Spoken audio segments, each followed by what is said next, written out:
آپ لوگ اپنی باتوں کو چھوڑ کر سن لیں، گھر سے آئی ہیں سننے کے لیے، اور یہاں مرد حضرات بھی دائنی طرف جو گاؤں کے بچے ہیں دائنی کرسی پہ آ جائیں، افراتفری کا ماحول نہ بنائیں، دائنی طرف آ جائیں۔ اور جو صحافی حضرات ہیں ان کا بھی شکریہ ادا کرنا ہوں، یا آصر صاحب جو کہ آدم اسپریس کے نام سے ان کا چینل چلتا ہے، اور اس گاؤں کے ایک ہیں ریحان سلم، ان کا بھی شکر گزار ہوں۔ جتنے لوگ ہیں اس میں تعاون فرمائیں، سب کا شکریہ ادا کر رہا ہوں۔ افراتفری کا ماحول ختم کریں، قیمتی باتیں ہونے جا رہی، توجہ سے سنیں حضرت۔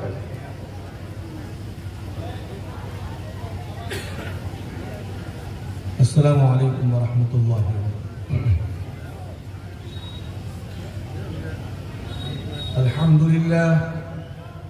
للہ نحمده ونستعینه ونؤمن به ونتوکل علیہ ونعوذ باللہ من شرور انفسنا ومن سیئات اعمالنا، من یهده اللہ فلا مضل له ومن يضلل فلا هادي له، ونشهد أن لا إله إلا الله ونشهد أن محمدا عبده ورسوله، أما بعد فأعوذ بالله من الشيطان الرجيم، بسم الله الرحمن الرحيم، يا أيها الناس قد جاءتكم موعظة من ربكم وشفاء لما في الصدور وهدى ورحمة للمؤمنين، قل بفضل الله وبرحمته فبذلك فليفرحوا هو خير مما يجمعون، وقال تعالى وقال الذين كفروا لا تسمعوا لهذا القرآن والغوا فيه لعلكم تغلبون، وقال تعالى واذكرن ما يتلى في بيوتكن من آيات الله والحكمة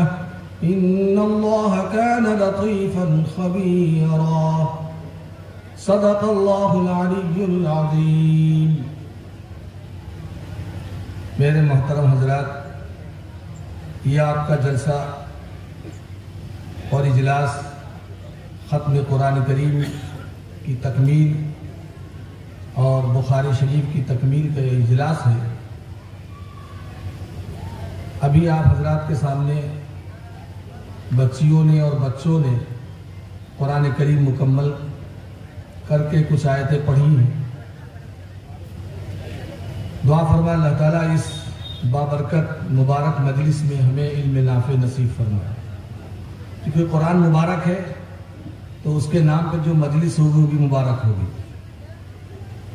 اور قرآن کریم کی مناسبت سے خوشی منانا بھی جائز ہی نہیں بلکہ مستحب ہے۔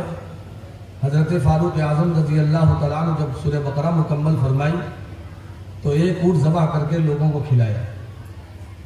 اس لیے قرآن کریم کی تکمیل پر گھر والے خوشی منائے، گاؤں والے خوشی منائے، مدرسے والے خوشی منائے، اجازت ہی نہیں بلکہ اللہ کا حکم ہے کہ اس سے بڑی کوئی نعمت دنیا میں نہیں ہے۔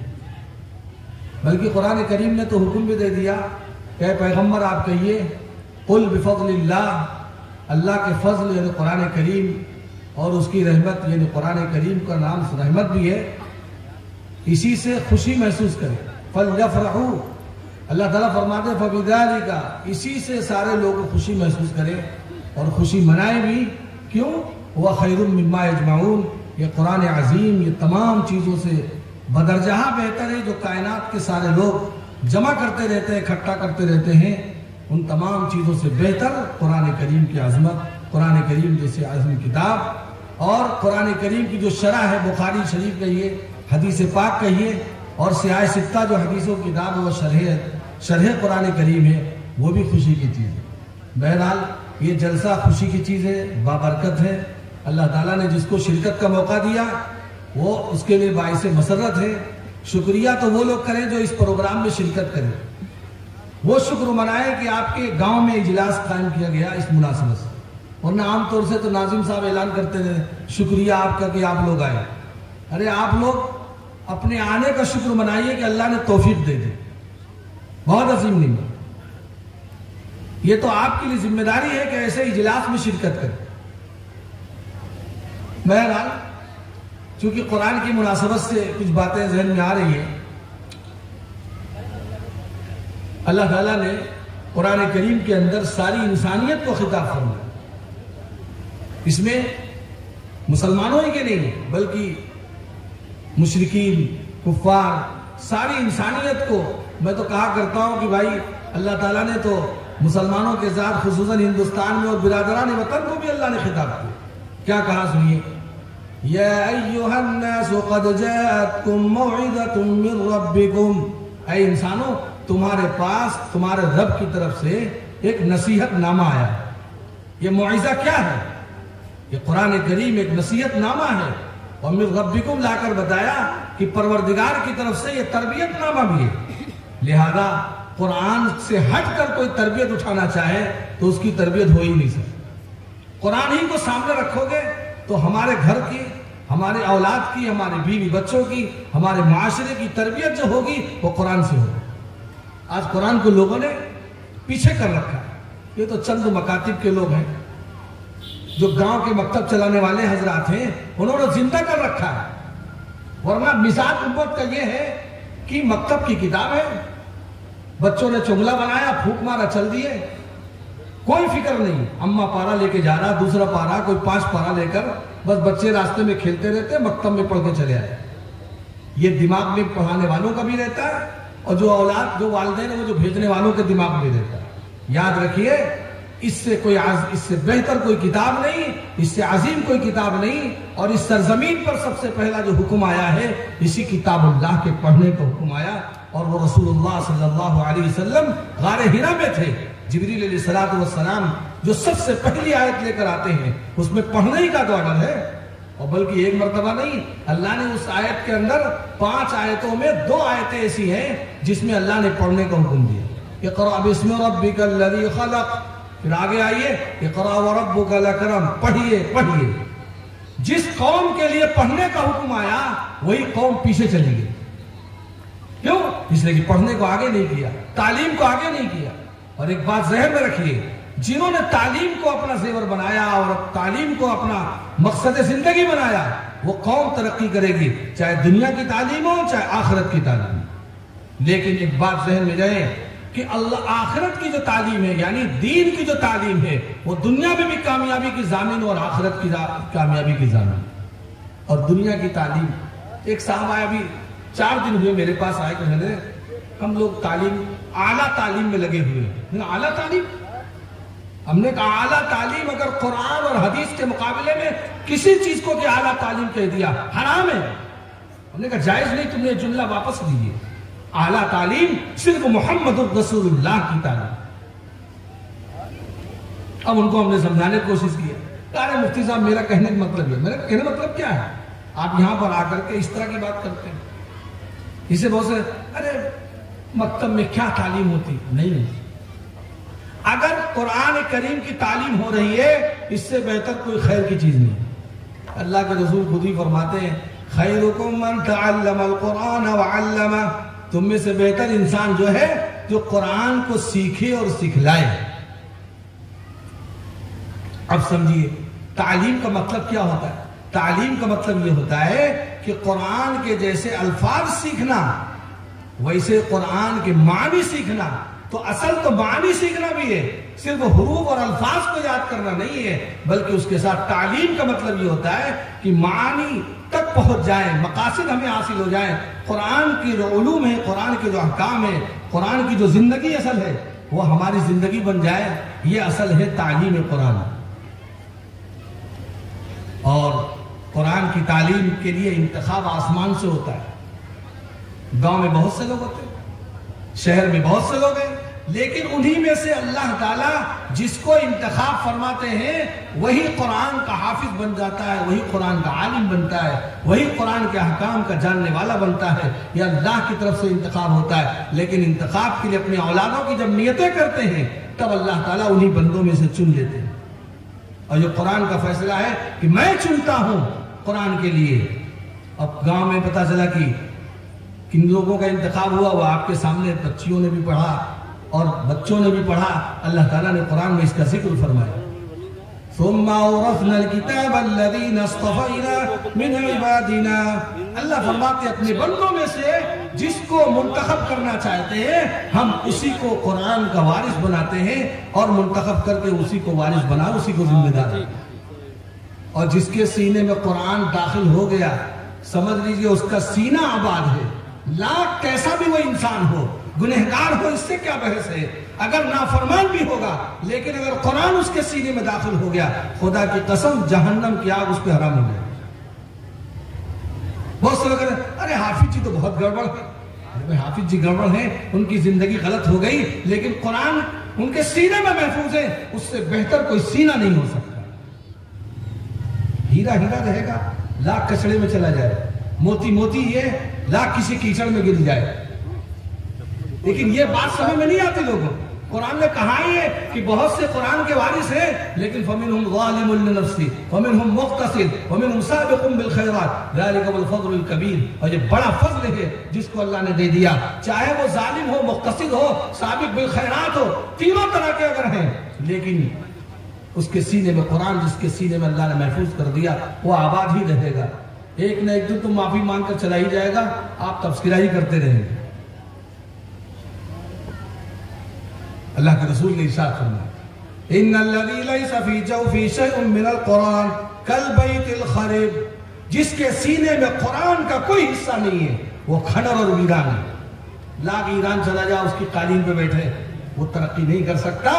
جس کے سینے میں قرآن ہوگا، آج نہیں تو کل وہ اس کو نجات قرآن دلائے گا۔ آپ اندازہ لیں، ایک سورت ہے قرآن کریم کی، میری ماں بہن نے سنے، ایک سورت تو قرآن کریم کی سورت تبارک الذی، جس کو سورہ ملک کہتے ہیں، 30 آیتیں ہیں۔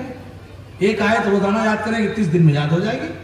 اللہ کے رسول صلی اللہ علیہ وسلم نے ارشاد فرمایا اگر کوئی آدمی سونے سے پہلے یہ سورت پڑھ لے اور پڑھنے کا معمول بنا لے، اور ایسی صورت میں جب اس کا انتقال ہوگا تو قبر میں یہ سورت آ کر اس کو عذاب قبر سے اس کو نجات دلائے گی۔ یہ مانعہ ہے، منجیہ ہے، یہ صورت روکنے والی عذاب کو، یہ صورت ہے عذاب الہی کو نجات دینے والی۔ تو یہ صورت 30 آیتیں دیکھیے اور اب عذاب قبر سے حفاظت ہوگا۔ میں ایک جگہ مستورات میں بیان کیا، تقریباً 50 عورتیں تھیں، دوسرے بار جب ملاقات ہوئی اندازہ ہوا کہ 50 عورتوں نے سورہ ملک کو یاد کر لیا۔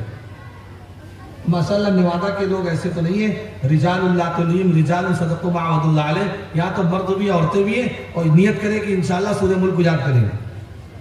اور اگر سورہ ملک کو آپ نے یاد کر لیا تو یہ پورا جلسہ کامیاب ہو گیا۔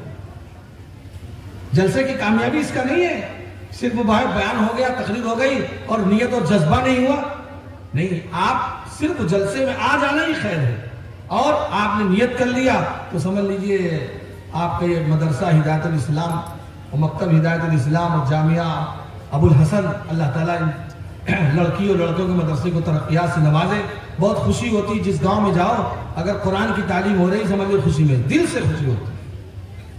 اور اللہ کے رسول صلی اللہ علیہ وسلم کی ایک حدیث ہے، ابن عباس کی سے منقول ہے کہ اللہ کے رسول صلی اللہ علیہ وسلم نے ارشاد فرمایا، ابن عباس فرماتے ہیں کہ یرفع اللہ العذاب لتعلیم الصبیان القرآن الکریم، بچوں کے قرآن پڑھانے کی وجہ سے اللہ تعالیٰ اس بستی سے عذاب کو ٹال دیتے ہیں۔ کیا یہ تصور ہے؟ لہذا یہ یقین رہنا چاہیے دماغ میں کہ اللہ کی کتاب ہی ہمارے لیے کیا ہے؟ ترقی اور کیا ہے؟ اور عظمت اور بڑائی کا ذریعہ۔ حضرت فاروق اعظم رضی اللہ تعالیٰ عنہ ایک موقع پر ارشاد فرمایا، حدیث میں باقاعدہ مشکات میں نقل ہے، سمعت رسول اللہ صلی اللہ علیہ وسلم یقول ان اللہ یرفع بهذا الكتاب اقواما ويضع بآخرین۔ حضرت فاروق اعظم فرماتے ہیں کہ اللہ اس کتاب اللہ کے ذریعے سے اقوام عالم کو سربلندی دیتے ہیں، اور اس کتاب اللہ کے چھوڑنے سے اللہ ذلت کے گڑھے میں ڈال دیتے ہیں۔ حضرت معاویہ رضی اللہ تعالیٰ عنہ حکومت 66 لاکھ مربع میل پر تھی۔ کیا پڑھا تھا؟ کس کالج میں تعلیم حاصل کیا تھا؟ محمد الرسول اللہ کی پاکیزہ صحبت، آپ کی صحبت میں قرآن سیکھا، حدیث سیکھا، آپ صلی اللہ علیہ وسلم کے فرامین کو یاد کیا، قرآن کو سینے سے لگایا۔ اور یہی حضرت معاویہ کا احسان ہے کہ پوری دنیا میں قرآن پہنچانے والے جہازوں پہ سوار کرایا، معلمین کو، قرآن پڑھانے والوں کو، اور جزیروں میں بھیجا، اور اس کے بعد انہوں کے ذریعے سے قرآن کی تعلیم کا رواج جو ہوا وہ حضرت معاویہ کی دے۔ اللہم اجعلہ ہادیا مہدیا، اے اللہ حضرت معاویہ کو ہدایت دینے والا اور ہدایت یافتہ بھی بنا، اور ان کے ذریعے سے امت کو ہدایت نصیب فرما۔ اللہ حضرت معاویہ سے بہت بڑا کام قرآن کریم کا ہوا، عام طور سے لوگ جانتے بھی نہیں، اس لیے یاد رکھیے قرآن کریم یہ بہت بڑی نعمت ہے، بہت عظیم نعمت ہے۔ بزرگی چاہیے قرآن سے ملے، چونکہ قرآن کریم نے قسم کھائی ہے، قاف والقرآن المجید، قسم کھاتا ہوں قرآن کی جو بزرگی والی کتاب ہے، بزرگی چاہیے تو قرآن ہے، عزت چاہیے تو قرآن ہے، چونکہ قرآن نے اپنا نام بتایا ہے کہ میں قرآن کریم ہوں، میں عزت کی کتاب ہوں۔ قرآن نے اپنا نام بتا کر تاثیر بتائی ہے کہ جس نام سے مجھے یاد کرو گے، نصیحت چاہیے تو میرا نام ذکر ہے، بزرگی چاہیے میرا نام مجید ہے، عزت چاہیے میرا نام کریم ہے، برکت چاہیے انزلنا کتاب مبارک، بابرکت میں کتاب ہوں۔ آج سب کو برکت چاہیے، عزت چاہیے، بزرگی چاہیے، جس چیز سے بزرگی عزت بڑائی ملنی چاہیے اسی کو پس پش ڈالا ہم لوگوں نے۔ آج ذلت کے گڑھے میں ہم پڑے ہوئے، اور اس کے بعد کوستے ہیں مکتب والے کچھ نہیں کرتے، مدرسے والے کچھ نہیں کرتے۔ ارے مدرسے والوں ہی نہیں تو کیا کیا، اتنی اولادیں پیدا کر دیا کہ ہندوستان میں لوگ کہتے 3 لاکھ مدرسے ہیں۔ اب کیا سمجھ؟ ایک صاحب میرے پاس آ کہنے لگے مفتی صاحب، میں نے کہا سنیے آپ نے کیا کیا؟ مدرسے والوں کچھ نہیں، مدرسے والوں نے کیا کیا؟ قرآن پڑھانے والا پیدا کیا، جنازہ پڑھانے والا پیدا کر دیا، نکاح پڑھانے والا پیدا کر دیا، تمہاری نمازیں درست کرنے والا پیدا کر دیا، زکوٰۃ کیسے نکالی مسئلہ بتانے والا پیدا کر دیا۔ کیا چیز نہیں؟ تم نے جو تعلیم حاصل کی وہ کیا کیا؟ اگر ٹھیک ہے بھائی عصری تعلیم کا آپ پر دماغ پہ سوار ہے تو آپ نے کون سے کتنے میڈیکل کالج قائم کیے مسلمانوں کے لیے؟ کتنے کیا ڈگری کالج قائم کے مسلمانوں کے لیے؟ تمہاری صلاحیت تھی، بلکہ وزیر تعلیم تو لوگ بنائے گئے، اس کے باوجود بھی ان سے کچھ کام نہیں ہوا۔ لیکن ایک مولانا قاسم نانوتوی، اللہ تعالیٰ ان کی قبر کو نور سے بھر دے، 165 سال ہو گئے دارالعلوم کے، لیکن ان کے اولادوں نے، ان کے سپوتوں نے کیا کیا؟ پوری دنیا میں جال بچھا دیا، انہی جال میں سے گیا۔ آپ کا نوادہ مطلب اس کو معمولی مت سمجھیے۔ اور میں کہا کرتا ہوں اور بزرگوں نے لکھا ہے، اگر ہندوستان کے مسلمان اپنے گاؤں کے مکتب کو، اپنے گاؤں کی مسجد کو آباد کر لے، خدا کی قسم ارتداد سے، کفر کے شرک کے دلدل سے نکل کر اور اپنی قوم کو بچا لیں گے۔ اور اگر ان مکاتب کا خیال نہیں کیا، خدا کی قسم گھر گھر کے اندر ارتداد پھیلے گا، روک بھی نہیں پائیں گے۔ ابھی تو ہماری لڑکیاں جا رہی دوسرے کے حوالے ہو رہی ہیں، لڑکے بھی حوالے ہونے لگے، بچا بھی نہیں پائیں گے۔ ابھی میرا جگہ جانا ہوا، تقریباً 250 علماء تھے۔ میں نے کہا صرف کتابوں پر بھروسہ کر کے اور صرف ان بچوں کو پڑھا کر کے اکتفا کر لینا، اللہ کے یہاں جواب دینے سے بچ نہیں پائیں گے۔ نکلیے قوم کے درمیان میں، گاؤں میں جائیے، دیہات میں جائیے، اللہ کا پیغام سنائیں۔ قرآن کریم خود ایک بہت بڑا پیغام ہے، ھذا بلاغ للناس۔ اللہ خود فرماتے ہیں یہ قرآن کریم ساری انسانیت کے لیے پیغام ہے۔ آج لوگ اللہ کا پیغام سنانے کے لیے نہیں آتے۔ حضرت نے فرمایا، فلاں نے فرمایا، میں اعتراض نہیں کرتا ہوں، لیکن حضرت نے فرمایا، فلاں نے فرمایا، اس کو کم کرو، اللہ کے پیغام کو اور رسول اللہ کے فرمان کو سناؤ پوری امت کو۔ یہ تو اپنی مجلس کی بات ہے، حضرت یہ فرمایا کرتے تھے، حضرت یہ فرمایا کرتے تھے، ٹھیک ہے ان کی اصلاح و تربیت کے لیے، یہ تو آپس کی چیز ہے، لیکن اللہ نے براہ راست کو فرمایا ہے فذکر بالقرآن من یخاف وعید۔ اے پیغمبر آپ قرآن کے ذریعے سے امت کو جو نصیحت کریے۔ آج میں پوچھا کرتا ہوں کہ بھائی قرآن کا پیغام کون سنا رہا ہے؟ آج درس قرآن کہیں ہوتا ہے، وہاں کون بیٹھتا ہے؟ اس لیے مکاتب کو مضبوط کرنا یہ ہر گاؤں والوں کی ذمہ داری ہے۔ لیکن پتہ نہیں کیا نشہ ہے، کون سی دوا ہمارے دماغ میں داخل ہو گئی ہے کہ اپنے بچوں کو جو کیا انگلش میڈیم کے نام سے اپنے بچوں کو ہم نے تباہ کر دیا۔ نہ ان کو سلام کا ڈھنگ، نہ ان کو نماز پڑھنے کا ڈھنگ، کچھ نہیں۔ اللہ کے رسول صلی اللہ علیہ وسلم نے والدین کو حکم دیا، سن لیجئے، مروا صبیانکم بالصلاۃ اذا بلغوا 7 واضربوہم علیہا اذا بلغوا 10۔ کیا فرمایا؟ کہ حکم کرو اپنے بچوں کو نماز کا جب 7 سال کے ہو جائے۔ کتنے سال کے؟ 7 سال۔ غور سنیے گا، 7 سال کے بچہ اور بچی ہو جائے تو اس کو نماز پڑھنے کا حکم کن کے ذمہ ہے؟ والدین کی ذمہ داری کہ اپنے اولاد کو حکم کریں۔ اچھا ایک مسئلہ کہیے، دوسرا مسئلہ سنیے، نماز میں کیا چیز پڑھنا ہے؟ قرآن، یا اور کچھ پڑھیں گے؟ عربی زبان کی دعائیں پڑھنی ہے۔ تو اب جب 7 سال کا بچہ ہو جائے تو نماز پڑھنے کا حکم، تو اس سے پہلے لازماً یہ ضروری ہو گیا والدین پر کہ اپنے بچوں کو قرآن کی تعلیم دیں۔ اور قرآن کی تعلیم کہاں ہوگی؟ مکتب میں۔ حکیم الامت مولانا تھانوی رحمہ اللہ نے اس حدیث کے ذیل میں عجیب بات لکھی کہ اللہ کے رسول صلی اللہ علیہ وسلم نے نماز کا حکم بطور مثال کے ہے، ان کو زکوٰۃ کا حکم بھی دو کہ صدقہ کرنے کا طریقہ بتاؤ، ان کو روزہ کا جب صلاحیت ہو جائے 7 سال کا بچہ بچی ان کو روزہ بھی رکھواؤ، بالصلاۃ بالصوم والزکاۃ والحج وغیر ذلک من الامور، بالصدق سچائی کی عادت دلواؤ، جھوٹ سے بچاؤ۔ پتہ چلا کہ جھوٹ ماں باپ بھی بول رہے تو بچہ بھی جھوٹ بول۔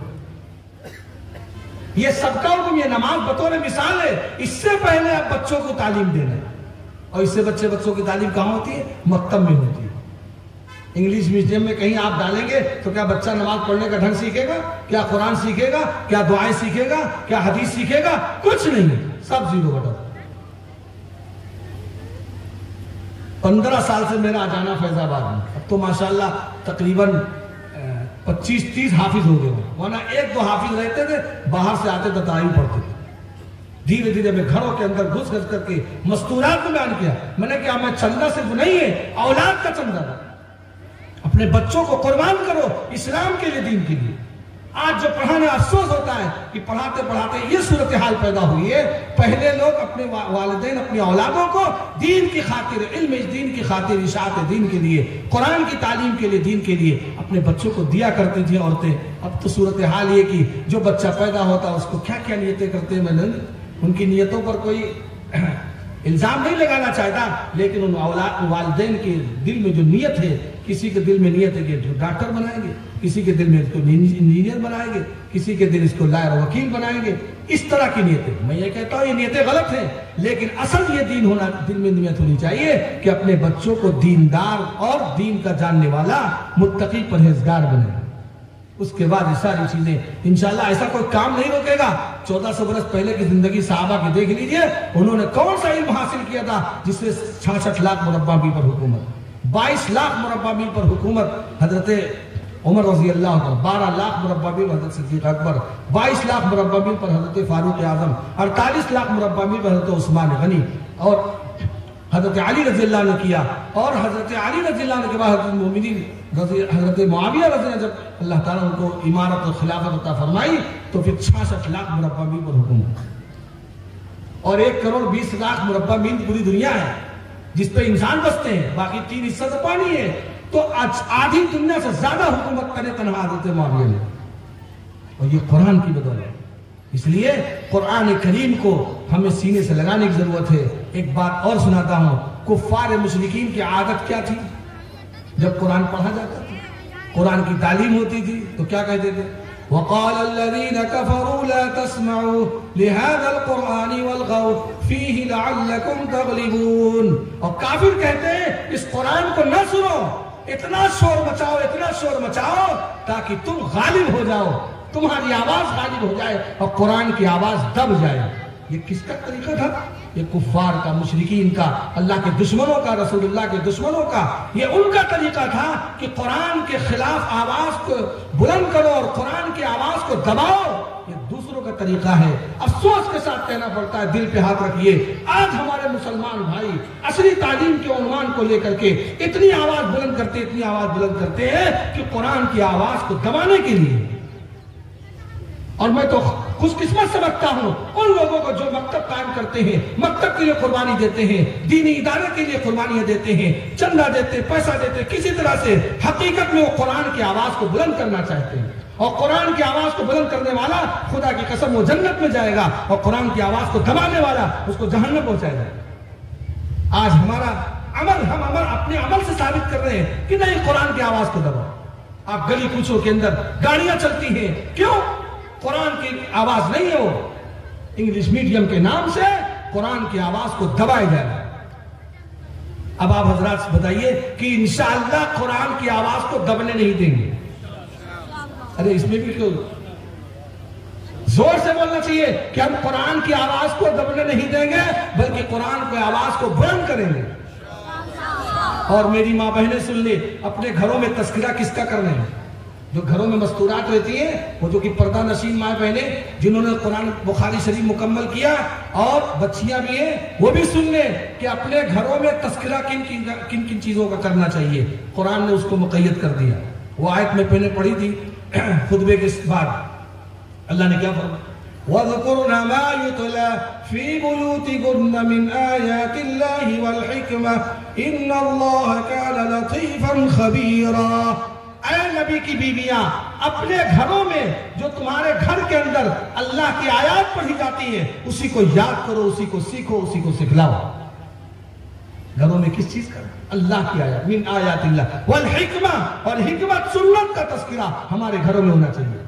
یہ ذمہ داری ازواج مطہرات کو دی جا رہی ہے، اور یہ ازواج مطہرات کے واسطے سے ساری امت کو اور جامعہ ابو الحسنات کی لڑکیوں کو بھی اور یہاں کی گاؤں کی عورتوں کو بھی اللہ کا یہ خطاب ہے کہ اپنے گھروں میں تذکرہ اللہ کی آیات کا، سنت کا تذکرہ کریں۔ اور ہمارے گھر میں تذکرہ کس چیز کا؟ اب تو افسوس کے ساتھ کہنا، اچھے گھر میں لڑکیوں کا، عورتوں کا حال یہ کہ گھروں میں تذکرہ سیریل کا ہوتا ہے۔ ایک صاحب نے مجھ سے مسئلہ پوچھا کہ مفتی صاحب، ایک امام صاحب سیریل دیکھتے ہیں۔ میں نے کہا امامت جائز نہیں، ان کو امامت سے ہٹا دیجئے، چونکہ امامت ان کی مکروہ تحریمی ہے، اس کو گناہ نہیں سمجھتے۔ آپ بتائیے، جب یہ مسئلہ ہے تو عورتوں کے لیے کیا مسئلہ ہوگا؟ اس لیے عورتوں کی ذمہ داریوں میں سے ہے کہ اپنے گھروں کے اندر آیات کا تذکرہ، من آیات اللہ، اللہ کی آیات کا تذکرہ کریں، والحکمہ، حکمت کہتے ہیں سنت کا تذکرہ کریں۔ اور اگر عورتیں چاہ لیں اپنے گھروں کے نظام کو بنانے کے لیے، خدا کی قسم وہ بنا لیں گی، اور اگر عورت بگاڑنا چاہے تو خدا کی قسم کوئی بنا بھی نہیں سکتا۔ یہ مستورات غور سے سنیں، سارا نظام عورت کے حوالے گھر کا، چونکہ وزیر داخلہ ہے اور وزیر خارجہ تو شوہر صاحب ہے، لیکن سب نظام الٹ گیا، جو وزیر خارجہ تھے وزیر داخلہ ہو گئے، اور جو وزیر داخلہ تھے وزیر خارجہ ہو گئے، تو سارا نظام درہم برہم ہو گیا۔ اس لیے ماؤں کی، بہنوں کی ذمہ داریوں میں سے ہے کہ اپنے بچوں کو، بچیوں کا ذہن بنائیں، اور ان بچوں کے دماغ میں یہ بات رکھیں کہ ازواج مطہرات، آپ صلی اللہ علیہ وسلم کی بیویاں، آپ صلی اللہ علیہ وسلم کی بیٹیاں اور صحابیات کی زندگی کو مطالعہ کریں۔ گھروں میں کیا؟ آپ کے دارالمصنفین سے کتاب چھپی سیر الصحابہ، صحابہ کی زندگی کو مطالعہ، سیر الصحابیات بھی چھپ چکی ہے، اس کو منگائیں، اپنے گھروں میں ان کی زندگیوں کا مطالعہ کریں۔ جب یہ سیرت پیدا ہو جائے گی تو انشاءاللہ گھر کا نظام بن جائے گا۔ کوئی گھر ایسا نہیں ہے جس میں فساد نہ ہو، بگاڑ نہ ہو۔ اس کے لیے واحد راستہ ہے اللہ کی کتاب، انا انزلناہ مبارک، اللہ نے بابرکت قرآن نازل کیا۔ اس برکت والی کتاب کو ایسا نہ ہو کہ الماری میں رکھ دیا، تاق میں رکھ دیا، گرد و غبار ہے، عجیب صورتحال ہے۔ گھروں کے اندر قرآن کی عظمت ہے ہی نہیں ایسا۔ جزدان جو بنایا جاتا ہے، جس کو خلاف قرآن کہنا چاہیے، جزدان تو غیروں کا نکالا ہوا لفظ ہے۔ جزدان کا مطلب یہ قرآن اس جز میں، یعنی قرآن کا ایک جز الگ ہے، ایک جز الگ ہے۔ حالانکہ قرآن تو 30 پارے کا ہے، تو بڑی شین والوں کے نزدیک کیا ہے کہ قرآن کا کچھ حصہ غائب ہے، اس لیے اس کا نام رکھ دیا جزدان۔ یہ ان کا نکالا ہوا لفظ ہے، میں اس تحقیق میں نہیں جانا چاہتا، لیکن آپ کو غلاف قرآن کہنا چاہیے، جسے غلاف کعبہ ویسے غلاف قرآن۔ تو غلاف کعبہ کی کتنی عظمت ہے اگر آپ کو ہدیہ میں گفٹ میں پیش کرے، اور غلاف قرآن، بھائی قرآن تو کعبہ سے بڑھ کر ہے، لیکن اس کی عظمت نہیں۔ کیا ہے؟ بازار گئے کپڑا خرید کر لائے، جو بچا اسی بچے ہوئے کپڑے سے بنا دیا غلاف۔ نہیں، آپ کو جیسے اپنے بچوں کے لیے کپڑا خریدتے، اپنے اولاد کے لیے کپڑا خریدتے، قصداً باقاعدہ کپڑا خرید کر الگ سے بنانا چاہیے۔ عظمت ہے، جس گاؤں کے اندر قرآن کی عظمت ہوگی انشاءاللہ وہ کبھی گاؤں جو ہے کبھی فساد کا، عذاب کا شکار نہیں ہوگا، اور اس میں رحمتیں و برکتیں ہوں گی۔ قرآن کی عظمت، بوسیدہ اور آنکھیں، ان کو باقاعدہ کپڑے میں لپیٹ کر کے کسی ایسی پاکیزہ جگہ میں دفن کرنا چاہے، خوشبو لگا کر کے۔ ایسا نہیں کہ کوئی پرانا کنواں ہے اس میں قرآن کے اوراق ڈال دی جاتے ہیں، اور پتہ ذرا کسی نے اس میں کتا بھی پھینکا، کسی نے کیچڑ بھی پھینکا، کسی نے کچڑا پھینک دیا۔ یاد رکھیے، اس طرح کی نازیبا اور نامناسب حرکتوں سے عذاب آ جاتا ہے، اس کا خیال نہیں کرتے۔ میں نہ جانا ہوا چنئی مدراس کے اندر، وہاں باقاعدہ بوسیدہ اوراق کے لیے مسجدوں کے اندر ڈبہ بنایا ہے۔ کسی گھر میں اگر بوسیدہ اوراق ہوں، اوراق جو ختم ہو چکے ہیں، بوسیدہ ہیں، تو ان کو یہاں کا لا کے جمع کر دیں، پھر وہ ذمہ دار حضرات ان اوراق کی حفاظت کے ساتھ وہ کسی پاکیزہ جگہ پہ دفن کر دیں۔ یہ اس طرح کی قرآن کی عظمت ہمارے گھروں کے اندر ہونا چاہیے۔ بچوں کو باقاعدہ نہلا کر اور صفائی کر کے مدرسوں میں، مکتب میں بھیجنا چاہیے۔ یہ نہیں کہ صبح اٹھے اور ناک مجھے بھی نہیں پہنچا، چل حافظ جی کے یہاں، سمجھتے ہیں یہاں تو کچھ نہیں۔ آج جو ہمارے دلوں سے عظمت کیوں نکلی؟ ہم نے عظمت نہیں کیا، تو قرآن کریم نے کیا کہا؟ لا تسمعوا لهذا القرآن. کافروں کا یہ طریقہ ہے کہ قرآن کو نہ سنو بلکہ قرآن کے خلاف ایسی آواز لگاؤ، ایسا شور بچاؤ کہ قرآن کی آواز دب جائے. اور ہمارا مسلمانوں کا طریقہ یہ ہے کہ نہیں، قرآن ہی ایک عظیم کتاب ہے. وہ خیر مما یجمعون، کائنات کی ہر چیز سے بہتر ہے. خیرکم من تعلم القرآن، نبی کے دربار سے فتویٰ ہو رہا ہے کہ تم میں بہتر انسان ہو جو قرآن کو سیکھے اور سکھلائے. بزرگی چاہیے تو اللہ کی کتاب، بڑائی چاہیے تو اللہ کی کتاب، عزت چاہیے تو اللہ کی کتاب. اسی لیے اس کتاب کو سامنے رکھنے کی ضرورت ہے. جو اس کتاب کی پیروی کرے گا اسے ہدایت ملے گی، اور جسے ہدایت ملے گی وہ جنت جائے. اس لیے ایسے مکاتب جہاں پر قرآن کی تعلیم ہو اس کو ہم لوگ اچھی نگاہ سے دیکھیں، اچھی نگاہ سے دیکھیں، اور وہاں جا کر کبھی مجلس میں بیٹھیں جہاں قرآن کی تعلیم ہوتی ہے، وہاں بیٹھے بچے جہاں پڑھتے ہیں اور خود قرآن سیکھیں.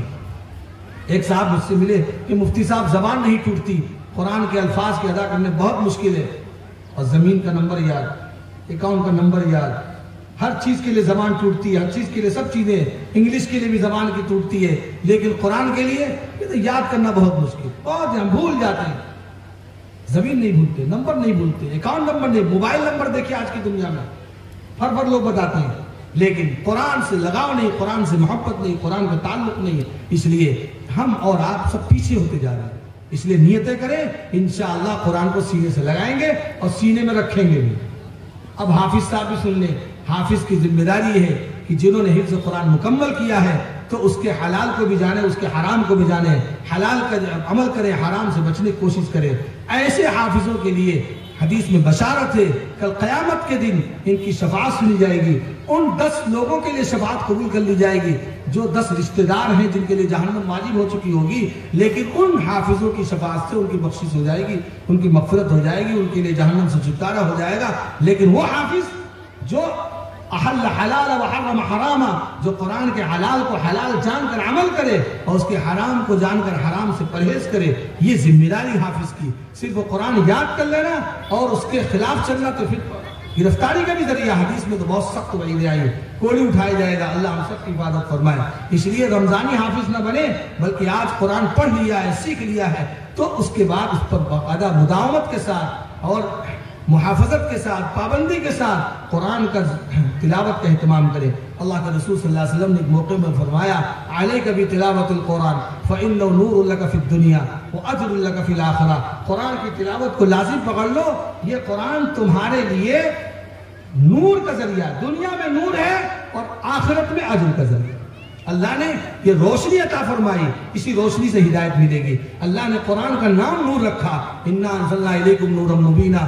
ہم نے قرآن مبین کو نور مبین، واضح روشنی عطا فرما کر بتایا کہ نور مبین ہے. یہ واضح روشن، نور کہتے ہیں جو خود بھی روشن دوسروں کو روشنی عطا کرے. تو قرآن کریم یہ نور ہے. جن کے گھروں میں قرآن پہنچ گیا، جن کے گھروں میں حدیث پہنچ گئی، حقیقت میں نور، ایک روشنی پہنچ گئی. اسی روشنی میں چل کر کے ظلمتوں کو چھانٹ لے اور ظلمتوں کو ختم کرے اور اپنے راستے کو طے کرے. یہ قرآن یہ نور ہے اور یہ قیامت میں بھی آپ کے ساتھ رہے گا. جنت میں بھی جب جائیں گے تو قرآن ہی کے متعلق عرض ہوگا، ارے پڑھتا جا چڑھتا جا، تیری منزل آخری وہی ہوگی جہاں تیری قرآن کی آیت مکمل ہوگی. ضروری نہیں کہ آپ پورے حافظ بن جائیں، چند صورتوں کے بھی حافظ بن جائیں گے اس سے بھی درجہ دیا جائے گا. آپ اندازہ سورہ قل اللہ شریف کتنی چھوٹی سی صورت ہے. قل اللہ شریف سورہ اخلاص جس کو کہتے ہیں، اگر کوئی 3 مرتبہ پڑھ لے تو پورا قرآن کریم کا ثواب ملتا ہے. اور 10 مرتبہ اگر قرآن کریم 10 مرتبہ سورہ اخلاص پڑھ لے تو جنت میں ایک محل بن جائے گا. جنت میں ایک محل بن جائے گا. آپ ایک تسبیح پڑھ لیں تو روزانہ 10 محل آپ بنا سکتے ہیں. اور جنت کے محل کا حال ہے کہ ایک سونے کی، چاندی کی، مشک و زعفران کا گارا ہوگا اور یاقوت و زمرد کی زمین ہوگی. اتنا خوبصورت محل عطا کیا جائے گا جس میں حور عین رکھی جائے گی. ایسا محل بنانے کے لیے پورے اعظم میں پوری دنیا والے مل جائیں، جنت کا ایک محل نہیں بن سکتا. لیکن قل اللہ شریف 10 مرتبہ پڑھنے پر اللہ تعالیٰ ایک محل بنا دیں گے. حضرت فاروق اعظم رضی اللہ حیرت سے پوچھنے لگے، اے اللہ کے رسول، تب تو ہم لوگ ادھر نقصد یا رسول اللہ، ہم تو بہت بنا لیں گے جنت میں محل، ہم تو بہت بنا لیں گے جنت میں محل. تو اللہ کے رسول نے فرمایا، واللہ اوسع من ذلک، اے عمر، اللہ اس سے بھی زیادہ دینے والا ہے. یہ تو ایک 10 مرتبہ پڑھنے پر اللہ تعالیٰ جنت کا محل دے رہے. لہذا یہاں سے جانے کے بعد نیت کریں انشاءاللہ آج ایک تسبیح سورہ قل اللہ شریف کی پڑھیں گے. پڑھے گا انشاءاللہ، اور جنت میں محل بنائیں گے. خاص کر وہ حافظ جنہوں نے قرآن مکمل کیا، اور بچیوں سے بھی درخواست ہے اللہ تعالی ہم سب کو جنت میں محل نصیب فرمائے، اور قرآن کی عظمت، اس کی بزرگی، اس کی عزت اللہ تعالی ہم سب کو نصیب فرمائے، اور اس مدرسے کو اور جامعہ ابو الحسن للبنات کو بھی اللہ قبول فرمائے، اور لوگوں کے ذہن و دماغ کے اندر مکاتب کی اہمیت اللہ تعالی ہم سب کو بیٹھا دے. وآخر دعوانا الحمدللہ رب العالمین. ماشاءاللہ ماشاءاللہ. اللہ تعالی ہم سب کو توفیق نصیب فرمائے حضرت قاری صاحب کی جو باتیں ہیں اس پہ عمل کرنے کی. میں بہت شکر گزار ہوں قاری صاحب کا، قیمتی وقت نکالا، اتنی قیمتی باتیں کی. ایک خوشخبری یہ بتانا چاہتا ہوں کہ آج یہ 6 بچے جو حافظ قرآن ہوئے ہیں مدرسے میں اپنے، ان کی تعداد مدرسے میں حفظ کرنے والوں کے اب سینکڑا پہنچ چکی ہے.